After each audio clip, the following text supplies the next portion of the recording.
Pagi itu, seperti biasanya, Ratih berdiri di depan cermin besar di kamar tidurnya, menatap dirinya dengan tatapan yang hampa. Usianya yang masih muda, baru menginjak 27 tahun, tapi kehidupannya terasa jauh lebih tua. Tubuhnya yang ramping, wajahnya yang cantik dengan mata besar berwarna coklat, seolah tidak bisa menghindar dari bayang-bayang masa lalu. Seperti kilatan kilat, kenangan tentang Roni, suami yang dulu sangat dicintainya, terus mengikutinya. Ratih merapikan rambut panjangnya yang mulai menguning sedikit akibat sisa perawatan. Pagi itu, cuaca di luar rumah tampak cerah, namun tidak ada satupun yang bisa mengusir kegundahan di hatinya. Rumah yang ia tempati kini terasa seperti penjara besar. Rumah yang dulu selalu dipenuhi tawa dan kebahagiaan, kini hanya menyisakan kesepian yang dalam. Sudah setahun, gumam Ratih pelan, menatap cermin sambil menyeka sedikit air matanya yang hampir jatuh. Meski sudah 1 tahun sejak perceraian dengan Roni, perasaan yang tertinggal masih menyakitkan. Namun ia tidak boleh lemah. Ia harus kuat, terutama untuk anak-anak mereka, Rian dan Monica. Rumah yang dulu mereka tinggali bersama, tempat ia dan Roni membangun segala mimpi, kini terasa begitu asing. Roni, pengusaha kaya yang sukses di bidang kontraktor, kini sudah memiliki kehidupan baru bersama istri mudanya, Sinta, yang dulunya adalah selingkuhannya. Ratih tidak pernah tahu apa yang membuat Sinta begitu cepat memenangi hati Roni, menggeser posisinya dalam kehidupan lelaki itu. Namun, ia tahu satu hal, ia harus menjaga hubungan baik dengan Roni demi kebahagiaan anak-anak mereka. Setiap akhir pekan, Rian dan Monica yang tinggal bersama Roni dan Sinta di rumah baru mereka selalu datang menginap di rumah ini. Ratih merasa lebih hidup setiap kali anak-anaknya datang. Rumah yang sepi tanpa mereka menjadi lebih hangat, lebih penuh, meskipun suasananya selalu terasa berbeda dari dulu. Namun, meski anak-anaknya sering datang, ada sesuatu yang masih menggantung dalam hubungan Ratih dengan Roni. Meskipun mereka sudah bercerai, hubungan itu masih penuh dengan ketegangan. Roni selalu berusaha untuk menjaga hubungan yang baik, tapi Sinta, istrinya yang kedua, seolah tidak rela jika Ratih terlalu dekat dengan keluarganya. Bahkan, seringkali Sinta melemparkan kata-kata tajam yang menusuk hati Ratih. Saat itu, di ruang tamu, Ratih sedang duduk dengan secangkir teh hangat di tangan, menunggu kedatangan anak-anaknya. Di luar jendela, angin berhembus pelan, membuat daun-daun di pohon depan rumah bergoyang lembut. Suasana di luar terasa damai, tetapi di dalam hatinya Ratih merasakan gelombang emosi yang berat. Tiba-tiba ponselnya berbunyi. Ratih segera mengangkatnya, dan suara Roni terdengar di ujung sana. "Ratih, anak-anak akan datang pukul 12 siang. Jangan lupa mereka suka makanan yang manis ya," kata Roni dengan suara santai. Ratih menarik nafas panjang. "Iya, aku sudah siapkan," jawabnya, berusaha menahan nada suaranya agar terdengar biasa saja.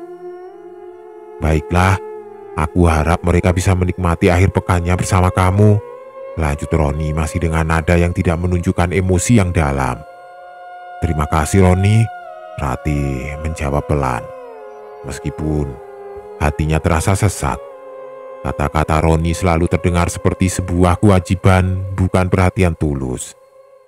Namun, ia tidak ingin membicarakan hal itu. Ia hanya ingin hari itu berjalan dengan baik tanpa permasalahan. Setelah percakapan itu selesai, Ratih menaruh ponselnya dan kembali menatap keluar jendela. Pikirannya melayang, teringat kembali pada masa-masa indah bersama Roni. Mereka berdua pernah merencanakan banyak hal di rumah itu, tetapi kenyataannya kini berbeda. Roni sudah memilih jalan yang berbeda, dan ia harus menerima kenyataan bahwa rumah ini kini hanya miliknya, tempat ia menanti kehadiran anak-anaknya. Setelah beberapa jam menunggu, mobil yang biasa digunakan Roni untuk mengantar anak-anak tiba di halaman rumah. Rian dan Monica melompat keluar dari mobil dengan wajah ceria. Rian yang kini sudah menginjak usia 13 tahun tampak semakin tinggi dan lebih dewasa. Sementara Monica yang masih berusia 10 tahun berlari-lari dengan senyum ceria yang selalu bisa mencairkan hati Ratih. "Mama!"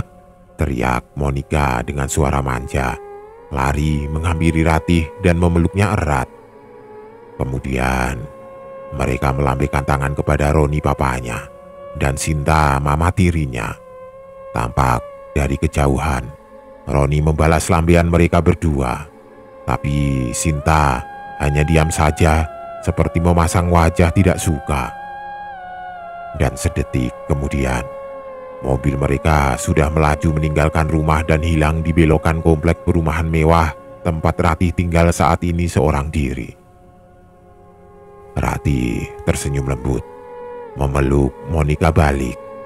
"Kamu rindu mama ya?" tanya Ratih sambil mengelus rambut Monica. "Rindu banget, Mah," jawab Monica dengan suara ceria seolah tidak sabar ingin bercerita tentang hari-harinya. Rian yang sedang menurunkan tas dari mobil ikut bergabung dengan mereka. "Mama, aku bawa tugas dari sekolah. Bisa bantu aku?" tanya Rian dengan sedikit senyum yang terlihat agak kikuk. "Tentu, Nak. Ayo masuk dulu," jawab Ratih sambil memandang anak-anaknya dengan penuh kasih sayang. Ketika anak-anak masuk ke dalam rumah, Ratih merasakan kehangatan yang sudah lama tidak ia rasakan. Suasana yang tadinya sepi kini menjadi lebih hidup. Ratih yang begitu menyayangi kedua anaknya tidak bisa menghindari perasaan bahwa ia sangat merindukan kebersamaan seperti ini. Namun, saat Sinta, istri kedua Roni, muncul dalam pikiran Ratih, perasaan itu berubah menjadi amarah yang sulit ia tahan. Sinta, yang dulu hanya selingkuhan, kini telah menggantikan posisinya dalam hidup Roni. Setiap kata-kata tajam dari Sinta terasa seperti luka baru yang membekas. Walaupun begitu, Ratih memilih untuk diam dan mengalah. Ia tidak ingin anak-anaknya merasakan ketegangan antara dirinya dan Sinta. Ratih menatap anak-anaknya yang sudah duduk di ruang makan bercanda dan tertawa. "Kalian sudah makan siang?" tanya Ratih dengan suara lembut berusaha mengalihkan pikirannya dari keruwetan hatinya. "Belum, Mah. Kami lapar sekali," jawab Rian, disusul tawa Monica yang menggemaskan. Ratih pun tersenyum, merasakan kebahagiaan sederhana itu. Meskipun hatinya masih diliputi rasa perih, ia tahu satu hal, ia harus menjadi mama yang baik, menjaga kedamaian untuk anak-anaknya. Saat ini, tidak ada yang lebih penting dari itu. Suasana rumah itu semakin terasa hangat dengan tawa anak-anak. Namun jauh di dalam hatinya Ratih tahu bahwa tidak semua yang tampak indah di luar sana adalah kebahagiaan yang sejati. Roni sudah memilih jalannya, dan ia harus berjuang sendiri dengan kehidupannya. Keputusan itu meskipun menyakitkan sudah tidak bisa diubah lagi. Namun di satu sisi, Ratih merasa sedikit lega. Ini adalah akhir pekan yang tenang, dan ia akan menikmati setiap detiknya bersama anak-anaknya. Malam harinya, Ratih melangkah keluar dari dapur sambil membawa sepiring tempe goreng hangat yang masih mengepul, menaruhnya ke meja makan, menemani sayur sop kesukaan Rian dan Monica. Aroma gurihnya menyebar ke seluruh ruang makan kecil di rumah itu. Di meja, Rian dan Monica sudah duduk rapi menunggu makan malam mereka. Ratih tersenyum melihat wajah anak-anaknya yang ceria meskipun ia tahu hati kecil mereka menyimpan banyak hal yang tidak terucapkan. "Wah, Mama masak tempe goreng lagi," Aku suka banget, seru Monica sambil menyorongkan piringnya ke arah Ratih. Iya dong, Mama tahu Monica suka tempe goreng kan? Makanya Mama masak spesial buat kalian, jawab Ratih lembut. Mah, aku lapar banget. Ini enak banget kayak biasanya. Rian ikut bicara sambil melahap nasi di piringnya. Ratih hanya tertawa kecil. Melihat anak-anaknya makan dengan lahap membuatnya merasa sedikit tenang. Setidaknya di rumah ini mereka bisa menikmati momen sederhana tanpa beban. Namun, suasana berubah ketika Monica tiba-tiba berhenti makan. Ia memandang Ratih dengan raut serius. Mama, tadi Tante Sinta marah ke Mama ya? Kok wajahnya seperti tidak senang melihat Mama? Di rumah juga, Tante Sinta selalu tidak suka kalau kita sedang membicarakan tentang Mama, katanya dengan nada polos. Tetapi mata Monica memancarkan kekhawatiran. Ratih terkejut sejenak, tapi ia cepat-cepat menyembunyikan perasaannya dengan senyuman. Siapa yang bilang kalau Tante Sinta marah sama Mama? Dari Kak Rian, Mah, jawab Monica sambil melirik kakaknya. Rian yang semula sibuk makan langsung berhenti. Ia menunduk, tampak ragu untuk bicara. Setelah beberapa detik, ia akhirnya membuka suara. Tadi, waktu Papa mau mengantar Rian dan Monica ke rumah Mama, aku juga mendengar Tante Sinta ngomong ke Papa. Katanya, kok masih sering kasih waktu sama mantan istri sih? Kayak dia tidak bisa move on aja. Ratih menghela nafas panjang, berusaha menahan perasaan sakit yang tiba-tiba menyeruak di hatinya. Tidak apa-apa, Nak. Jangan dengarkan kata-kata seperti itu. Yang penting, sekarang Mama bisa ketemu kalian. Itu sudah cukup buat Mama. Tapi Mah, kenapa Tante Sinta selalu marah-marah? Monica bertanya lagi. Ratih mengusap kepala putrinya dengan lembut. Kadang, orang punya cara yang berbeda untuk menyampaikan perasaan, sayang. Mama tidak apa-apa kok. Kalian tidak perlu khawatir ya. Rian memandang Ratih dengan mata yang berkaca-kaca. Maaf kalau aku suka cerita hal-hal seperti itu. Aku cuma tidak suka kalau ada orang yang bikin Mama sedih. Ratih tersenyum, mencoba menyembunyikan perasaan haru yang mulai membuncah. Kalian tidak perlu merasa bersalah.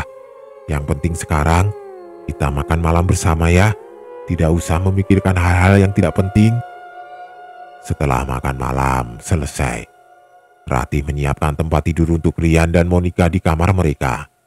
Kedua anak itu segera tertidur dengan nyenyak setelah seharian penuh aktivitas di sekolah.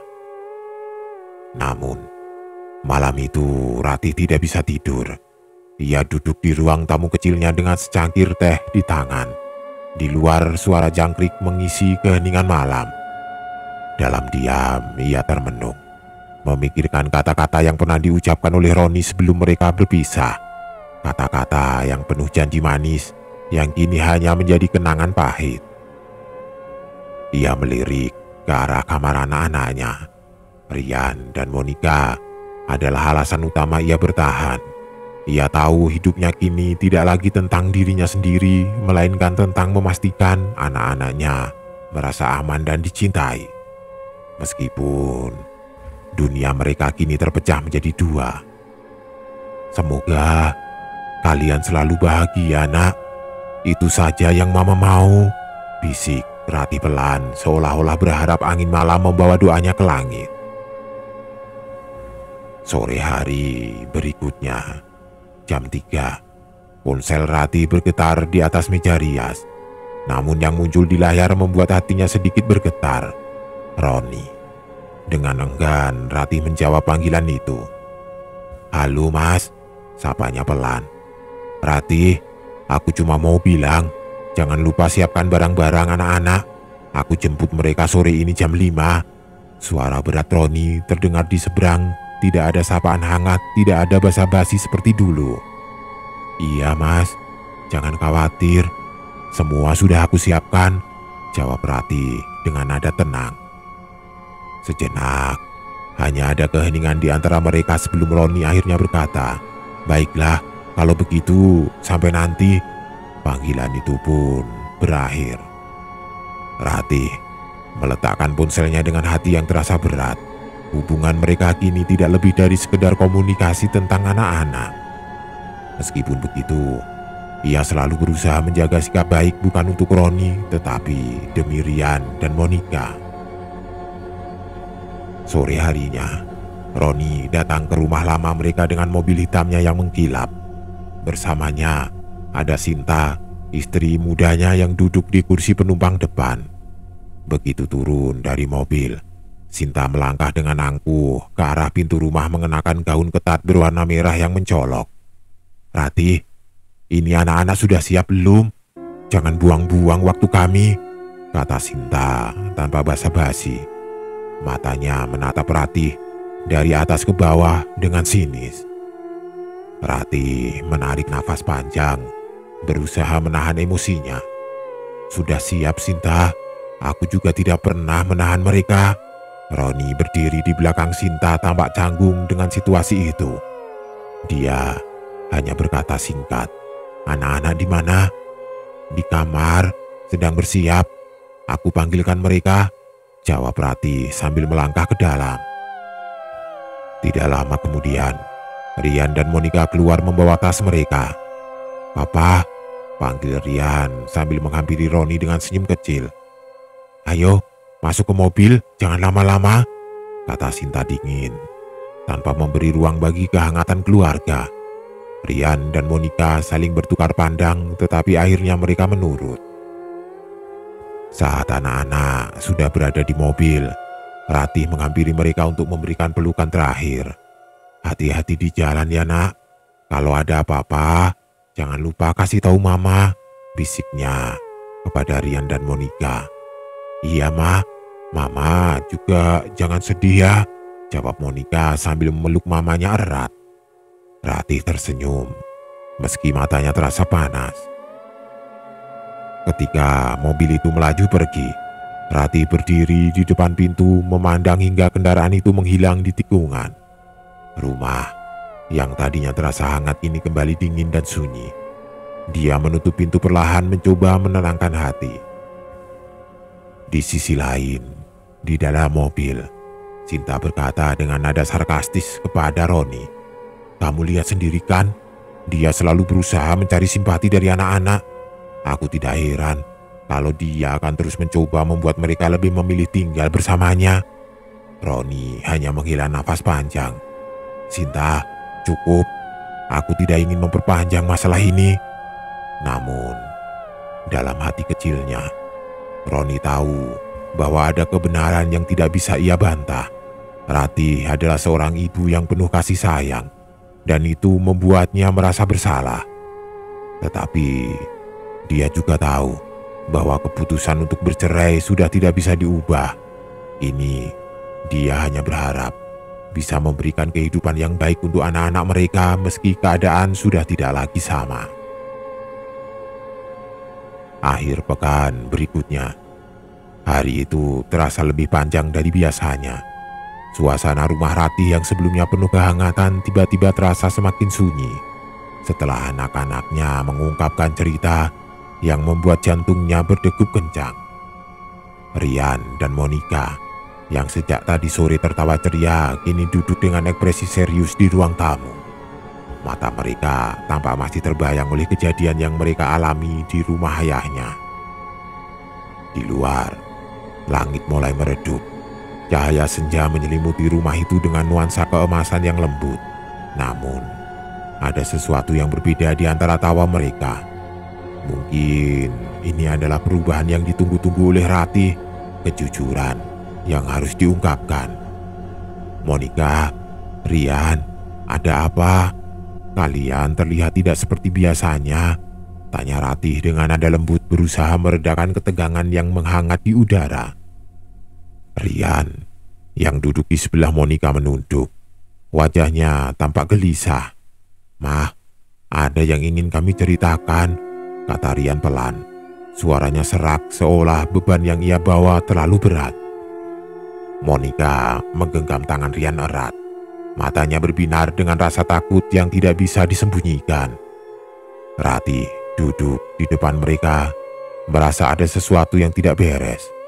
Apa yang terjadi, nak? Kalian bisa cerita kok. Monica yang biasanya ceria kini tampak lebih pendiam. Bibirnya terkatup rapat. Namun akhirnya dia membuka suara dengan terbata-bata. Di rumah papa ada sesuatu yang aneh, Ma, kata Monica dengan suara gemetar. Aku pernah melihat pocong. Ratih terkejut. Pocong? Apa maksud Monica? Tanya Ratih berusaha tetap tenang meskipun dalam hati perasaan takut mulai menggelora. Iya, Ma. Saat aku turun malam-malam ke kamar mandi, aku melihatnya berdiri di ujung tangga, jawab Monica dengan suara yang hampir tidak terdengar. Pocong itu diam, cuma berdiri dan matanya kosong, Ma. Takut banget rasanya. Rian menunduk tidak mampu menatap wajah mamanya. Aku juga pernah lihat, Ma, katanya pelan. Aku melihat kuntilanak di lorong rumah itu. Itu seperti wanita dengan rambut panjang yang berkibar, berjalan pelan menuju kamar. Aku tidak tahu harus apa waktu itu. Ratih merasa darahnya seakan membeku mendengar penuturan anak-anaknya. Dia menggenggam tangan mereka erat, mencoba memberi rasa aman meskipun hatinya cemas. Kalian pasti hanya terbayang-bayang karena terlalu lelah. Jangan terlalu dipikirkan ya. Tapi Rian menggelengkan kepala. Tidak, Ma, itu bukan cuma bayangan. Kami sering mendengar suara-suara aneh juga, lanjutnya. Kadang suara batuk, kadang suara orang menangis. Ada juga suara seperti orang sedang menyapu halaman. Tapi tidak ada apa-apa. Monica mengangguk pelan. Iya, itu terjadi setiap malam. Tengah malam suara itu datang. Kami tidak tahu itu suara siapa, tapi pasti bukan dari papa atau tante Sinta. Ratih terdiam sejenak, mencoba mencerna semuanya. Dia tahu anak-anaknya bukanlah tipe yang suka berbohong. Ketakutan yang mereka rasakan jelas nyata. Kami ingin tinggal bersama mama saja, kata Rian, diikuti anggukan pelan Monica. Kami tidak mau tidur lagi di sana. Terlalu takut. Kami lebih nyaman di sini, kata Rian lagi. Rian menatap Ratih dengan mata penuh harap, seperti meminta kejelasan dari mamanya. Ratih merasakan ketakutan yang mendalam. Tapi ia harus sabar, mengetahui bahwa anak-anaknya takut tinggal di rumah baru yang sekitar setahunan ini dibeli Roni untuk tempat tinggal bersama Sinta. Iya, Ma, kami cuma ingin tidur dengan tenang, tambah Monica dengan mata yang mulai berkaca-kaca. Di sana, di rumah papa tidak pernah ada yang tenang. Ratih memeluk anaknya erat-erat, mencoba menenangkan mereka meskipun hatinya bergetar. Tentu anak mama, kalian boleh tinggal di sini. Tidak ada yang akan mengganggu kalian di rumah ini. Mama akan selalu melindungi kalian, katanya dengan suara penuh kasih sayang. Namun saat itu juga pikirannya berkelana ke Roni. Apa yang akan dia katakan ketika mendengar semua ini? Ratih tahu bahwa Roni bukan orang yang mudah percaya pada cerita-cerita seperti itu, terutama jika itu melibatkan hal-hal yang berbau mistis. Pada malam yang sama, Ratih menghubungi Roni. Mas, anak-anak ingin tinggal di sini saja. Mereka merasa takut tinggal di rumah Mas, kata Ratih dengan suara tegas namun lembut. Kenapa? Mereka baik-baik saja kan? Aku belum mendengar ada apa-apa, jawab Roni dari ujung telepon terdengar sedikit bingung.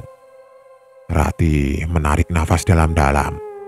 Rian dan Monica bercerita ada hal-hal aneh di rumah. Mereka mendengar suara-suara aneh dan melihat sosok-sosok yang menakutkan, kata Ratih lalu menjelaskan panjang lebar tentang semua yang disampaikan Rian dan Monica. Roni terdiam sejenak.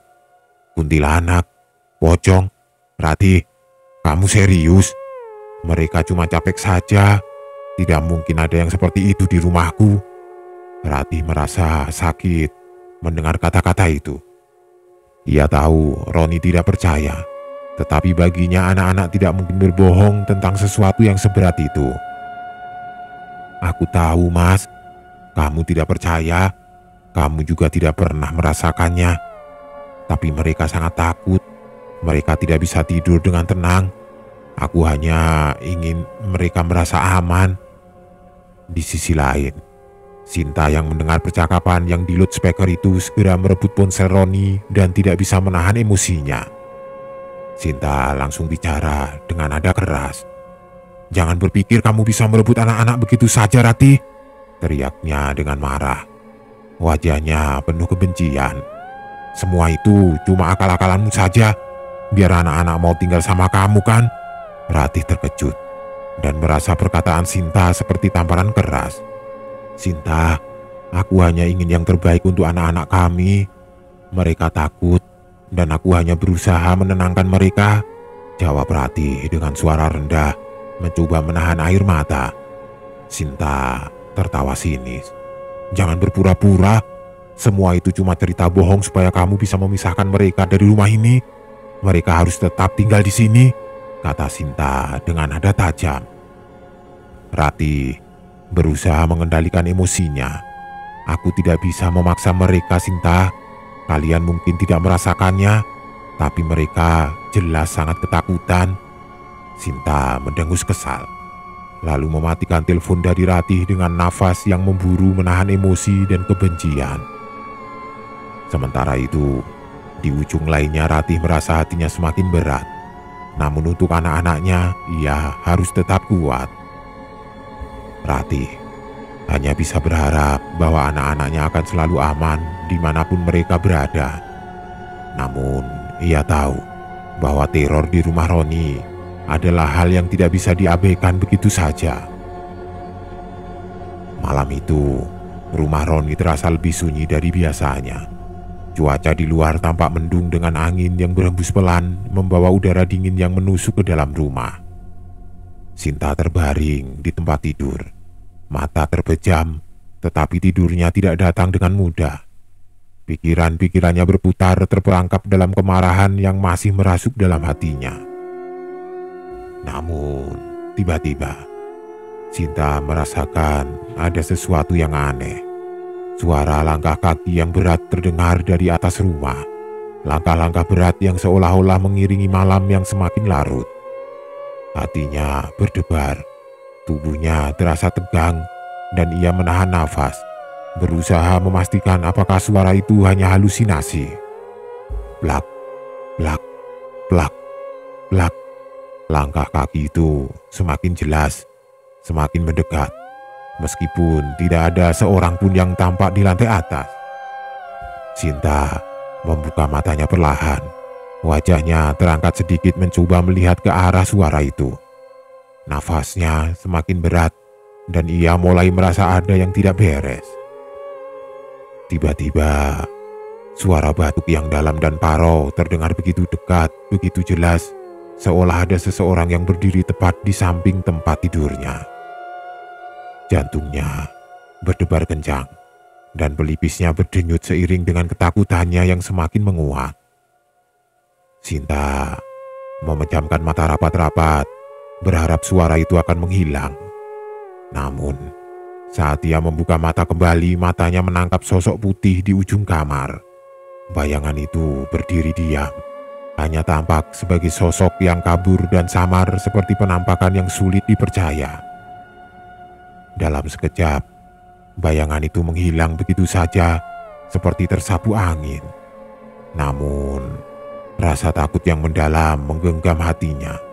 Badannya terasa kaku, perasaannya penuh ketakutan yang tidak bisa dijelaskan. Ia segera menutupi tubuhnya dengan selimut, tetapi jantungnya tidak berhenti berdebar. Di dalam gelap malam itu, suara-suara aneh masih terus terdengar. Langkah kaki yang semakin menjauh, suara batuk yang parau, dan suara tangisan wanita. Tangisan itu datang dari jauh, seolah menggema di setiap sudut rumah. Setelah beberapa lama, Sinta tidak bisa lagi menahan dirinya.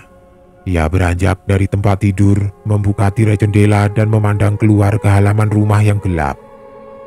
Tidak ada apa-apa yang terlihat, namun rasa takut itu masih menghantui dirinya seperti bayangan yang tidak bisa dihilangkan. Keesokan harinya, saat matahari mulai terbit dan cahaya kemerahan menyinari langit, Sinta merasa sedikit lega. Meskipun ketakutan masih membekas, ia duduk di meja makan mencoba untuk melupakan apa yang terjadi semalam. Namun, ketakutannya semakin merasuk dalam dirinya, semakin mendalam. Ketika Roni memasuki dapur, ia melihat istrinya tampak lelah, wajahnya pucat dan matanya sedikit bengkak. "Sinta, kamu kenapa? Kenapa tampak seperti baru bangun dari mimpi buruk?" tanya Roni, merasa ada yang tidak beres. Sinta terdiam sejenak, lalu menarik nafas panjang. Ia merasakan tubuhnya gemetar kembali saat memikirkan kejadian semalam.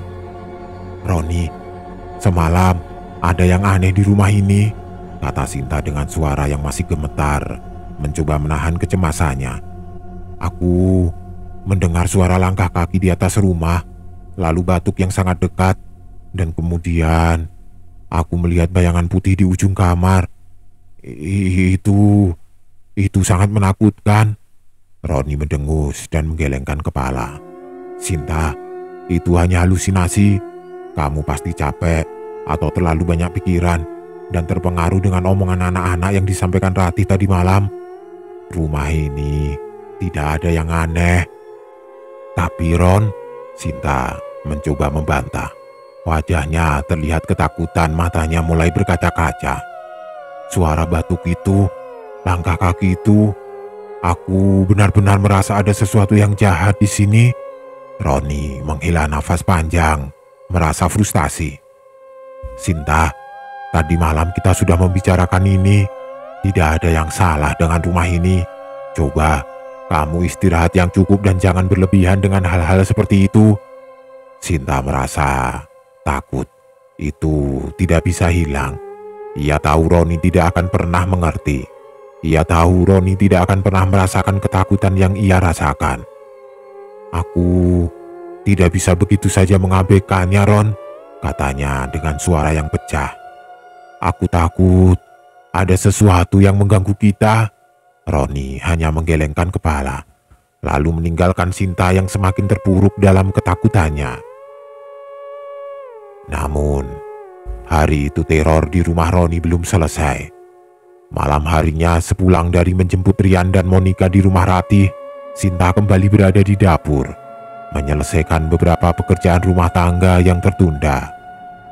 Sedangkan Roni keluar sebentar ke minimarket bersama Rian dan Monica. Malam itu, suasana rumah yang sepi mulai mengganggu pikirannya. Ia merasa ada yang aneh. Udara di dapur terasa semakin dingin, seolah ada sesuatu yang mengalir di antara udara dan kegelapan malam. Ketika ia sedang memotong sayuran, tiba-tiba ia merasakan sentuhan dingin di tengkuknya, sesuatu yang menembus kulit dan menyusup ke dalam tulang.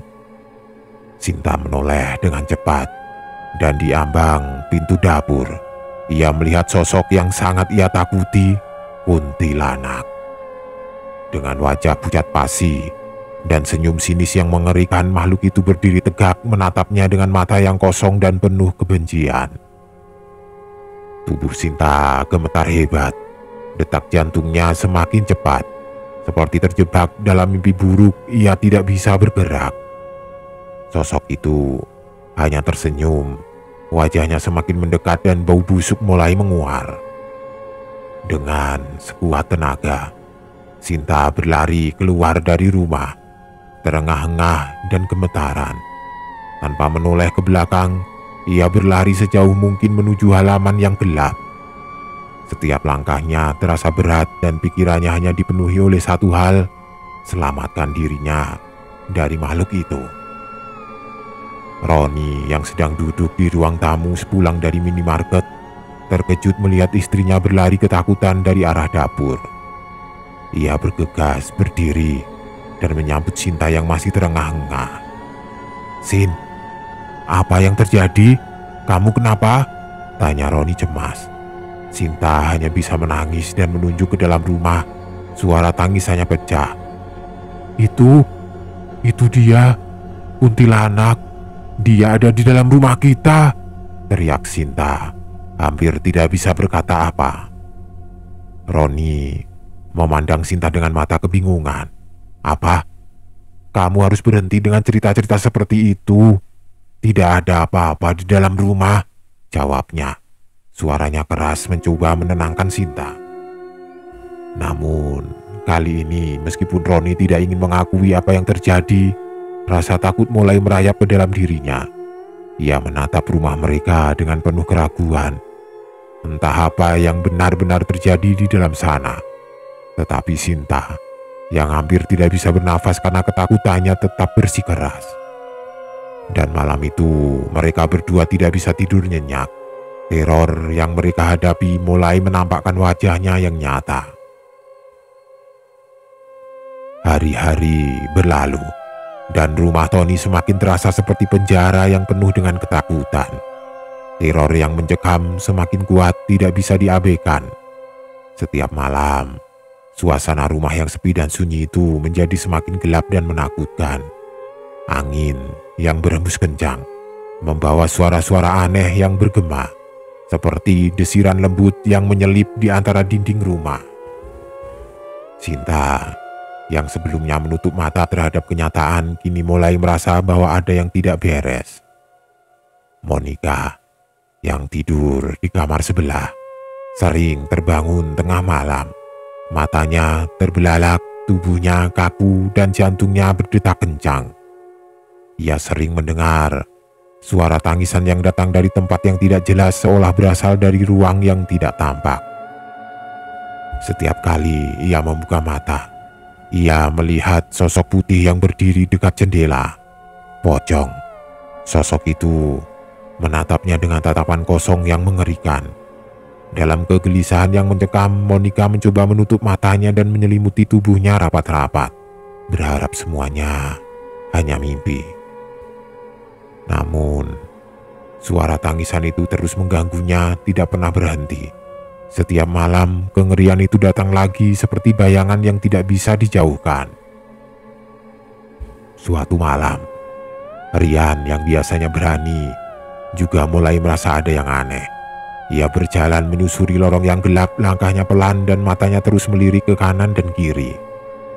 Rumah itu terasa seperti hidup, seperti menatapnya, mengamatinya dengan mata yang tidak kasat mata. Tiba-tiba, di ujung lorong, ia melihat sesuatu yang membuat darahnya membeku. Kuntilanak. Sosok wanita dengan rambut panjang berantakan itu terbang, melayang menuju ke atas tangga. Senyumnya yang mengerikan mengarah ke Rian seolah menyambutnya dengan keinginan buruk. Rian terpaku, tidak bisa bergerak, tidak bisa berkata-kata. Setiap otot tubuhnya terasa kaku, seolah ada kekuatan yang menahannya. Dan ketika sosok itu menghilang di balik tangga, ia baru bisa bergerak, berlari dengan ketakutan yang semakin membesar. Hatinya berdebar kencang, dan keringat dingin mengalir deras di punggungnya. Ia tahu rumah itu bukan tempat yang aman lagi. Ada sesuatu yang jahat di sana, sesuatu yang lebih kuat daripada yang ia bisa hadapi. Sinta, yang telah mengabaikan peringatan dan cerita dari Rian dan Monica, mulai merasakan sendiri kengerian yang tidak terhindarkan. Suatu malam, setelah Roni tertidur lelap di sampingnya, Sinta terbangun dengan perasaan aneh. Udara di kamar terasa sangat dingin, lebih dingin dari biasanya. Ia membuka matanya. Namun dalam kegelapan malam ia tidak bisa melihat apa-apa, hanya suara nafasnya sendiri yang terdengar di telinga. Namun, ketika ia mulai memalingkan wajahnya, ada sesuatu yang membuat tubuhnya membeku. Pocong. Sosok itu berdiri di samping tempat tidur mereka. Matanya kosong, tatapannya menakutkan, dan kakinya terikat kain putih yang bergerak perlahan seiring dengan angin yang berhembus. Ketakutan menyelimuti tubuh Sinta. Ia ingin berteriak, namun suaranya terbungkam, seakan ada tangan yang menekan tenggorokannya. Tidak ada yang bisa ia lakukan selain menatap kosong ke arah sosok itu, sementara keringat dingin mengalir di dahinya. Tubuh Sinta terasa kaku, seolah ia terjebak dalam kenyataan yang tidak bisa dia hindari. Setiap detik terasa begitu lama, seperti waktu berjalan sangat lambat. Dalam hatinya Sinta berdoa agar sosok itu segera pergi, namun pocong itu hanya berdiri, tidak bergerak. Sinta ingin berteriak, namun suaranya hilang begitu saja. Ketakutan menguasai dirinya membuatnya tidak bisa bergerak, seolah tubuhnya terikat dalam ketakutan yang amat sangat. Setelah beberapa saat yang terasa seperti berjam-jam, sosok itu akhirnya mulai bergerak. Pocong itu perlahan mundur dan dalam sekejap ia menghilang ke dalam kegelapan malam. Namun, meskipun sosok itu telah hilang, ketakutan Sinta tetap tertinggal, menyelimuti hatinya yang hancur. Ia terengah-engah, tubuhnya gemetar, dan matanya terbuka lebar. Ia merasakan hawa dingin yang semakin kuat menembus tulangnya. Sinta mencoba membangunkan Roni, mengguncang tubuh suaminya. Namun Roni tidak terjaga. "Roni, Roni!" teriaknya. Namun suaranya hanya terdengar dalam ketakutan yang tidak terungkapkan. Akhirnya, dengan segala tenaga yang tersisa, Sinta berlari keluar kamar menuruni tangga berharap bisa menghindari kengerian yang baru saja ia alami. Ia keluar ke halaman, mencoba menghirup udara segar yang terasa lebih hangat daripada suasana yang ada di dalam rumah. Di luar, udara malam terasa lebih sejuk. Sinta berdiri di halaman tidak tahu harus berbuat apa. Ia mencoba menenangkan diri, namun bayangan pocong itu terus menghantui pikirannya. Setiap langkah yang ia ambil terasa berat, dan di setiap sudut rumah ia merasa ada mata yang mengawasi, ada sesuatu yang mengikutinya. Ia ingin sekali keluar dari rumah itu, namun ia tahu bahwa tidak ada tempat yang aman dari teror yang menghantuinya. Pagi tiba, dan Roni akhirnya terbangun, melihat Sinta yang tampak sangat lelah dan ketakutan tidur di sofa ruang tamu dan pintu depan terbuka lebar. "Sinta, kamu kenapa?" tanya Roni, matanya masih sedikit terpejam. "Kenapa kamu tidur di sini? Dan kenapa pintu depan terbuka lebar?" Sinta hanya bisa menatapnya, tidak tahu harus berkata apa.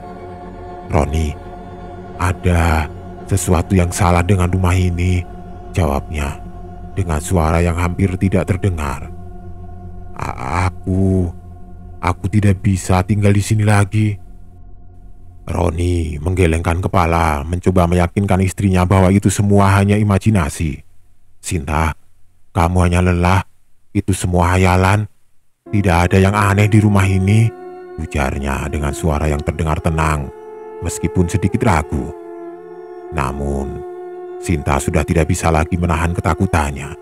Ketika ia menatap sekeliling rumah mereka, ia merasa ada sesuatu yang mengintai dari dalam sana. Sesuatu yang tidak bisa dihindari. Ia tahu bahwa peringatan dari Rian dan Monica sebelumnya bukan sekedar cerita kosong. Rumah itu dipenuhi dengan kengerian yang tidak bisa dijelaskan. Dan sekarang, Sinta merasa terperangkap dalam jaring kegelapan yang semakin erat. Hari-hari terasa semakin berat bagi Roni dan Sinta, termasuk Rian dan Monica. Setiap malam, ketegangan semakin meresap ke dalam setiap sudut rumah mereka. Sinta yang dulu selalu ceria dan penuh kepercayaan diri kini terperangkap dalam ketakutan yang tidak terungkapkan. Roni mencoba menenangkannya, tetapi setiap upaya terasa sia-sia. Ia tidak bisa mengerti apa yang sedang dialami istrinya. Setiap kali Sinta bercerita tentang apa yang ia alami, terutama tentang pocong yang selalu berdiri di samping tempat tidurnya, atau kuntilanak yang tersenyum sinis dari sudut gelap. Roni hanya bisa terdiam, bingung, dan mulai meragukan dirinya sendiri. Suatu malam, ketika Roni duduk di ruang tamu mencoba mencari solusi dengan pikiran yang kusut, ia mendengar suara langkah kaki di lantai atas. Suara yang terdengar begitu jelas. Suara itu makin lama makin mendekat. Roni bergegas menuju tangga, jantungnya berdegup kencang. Namun, saat ia mencapai atas, tidak ada apa-apa, hanya kesunyian yang menyelimuti rumah itu. "Tolong, Ron, kamu harus percaya padaku," kata Sinta dengan suara gemetar saat ia muncul di balik pintu kamar mereka. "Aku tidak bisa terus hidup seperti ini. Setiap malam, mereka ada, Ron. Mereka ada." Roni menatap istrinya dengan penuh kekhawatiran. Wajah Sinta pucat pasi dan matanya tampak kosong seperti kehilangan semangat hidup. Sinta yang biasanya kuat dan berani, kini menjadi sosok yang terperangkap dalam ketakutan yang dalam. "Sinta, aku sudah mulai mencari informasi tentang rumah ini," kata Roni perlahan. "Aku menemukan sesuatu yang aneh." Sinta menatapnya bingung. "Apa maksudmu? Apa yang kamu temukan?" Roni menarik nafas dalam-dalam sebelum melanjutkan. Rumah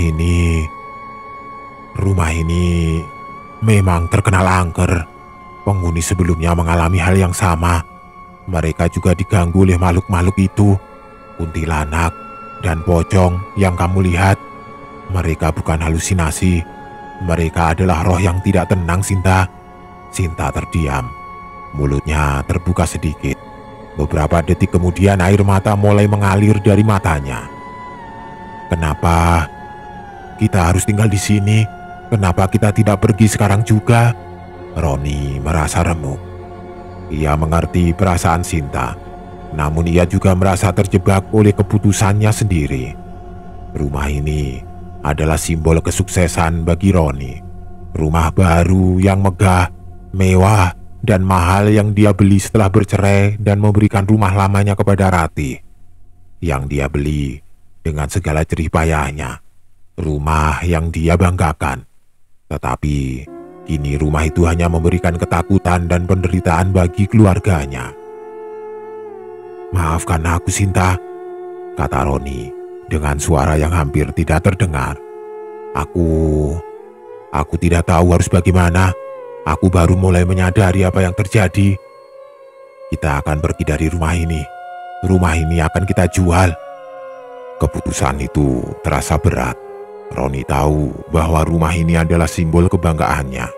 Tetapi lebih dari itu, ia juga sadar bahwa kebahagiaan dan ketenangan keluarganya jauh lebih penting daripada apapun. Ia tidak bisa membiarkan Sinta terus menderita. Ia tidak bisa membiarkan anak-anaknya, Rian dan Monica, tumbuh dalam ketakutan yang sama. Setelah malam yang penuh ketegangan itu, Roni mulai mencari rumah baru dan menghubungi beberapa relasi agen properti untuk mulai menjualkan rumah angker ini. Ia mencari tempat yang jauh dari segala hal yang berhubungan dengan rumah angker itu. Rumah yang baru harus menjadi tempat yang aman, tempat di mana ketenangan dan kebahagiaan dapat ditemukan kembali. Sementara itu, di sisi lain, Ratih merasa lega mendengar kabar bahwa Roni akhirnya setuju untuk membiarkan Rian dan Monica tinggal bersamanya. Ketika Rian dan Monica tiba di rumah Ratih, mereka tampak lebih tenang, meskipun masih ada bayangan ketakutan yang mengintai mereka. Rian dan Monica tahu bahwa rumah mamanya tidak semegah rumah papanya, tetapi mereka merasa lebih aman dan nyaman di sini. Mereka merasa diberi kesempatan untuk melupakan teror yang terus menghantui mereka. Sedangkan Sinta, yang dulu terlihat penuh percaya diri, kini hanya bisa menatap kosong ke arah rumah yang pernah menjadi tempat tinggal mereka. Saat ia berdiri di depan rumah itu, dengan mata yang kosong dan tubuh yang gemetar, ia merasakan ketakutan yang lebih mendalam daripada sebelumnya. Setiap sudut rumah itu kini tampak mengerikan.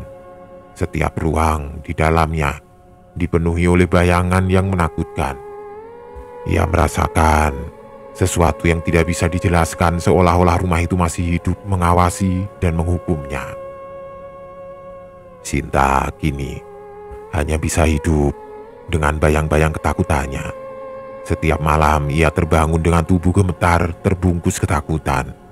Tidur menjadi hal yang langka baginya, dan setiap mimpi buruk yang datang hanya menambah trauma yang ia alami.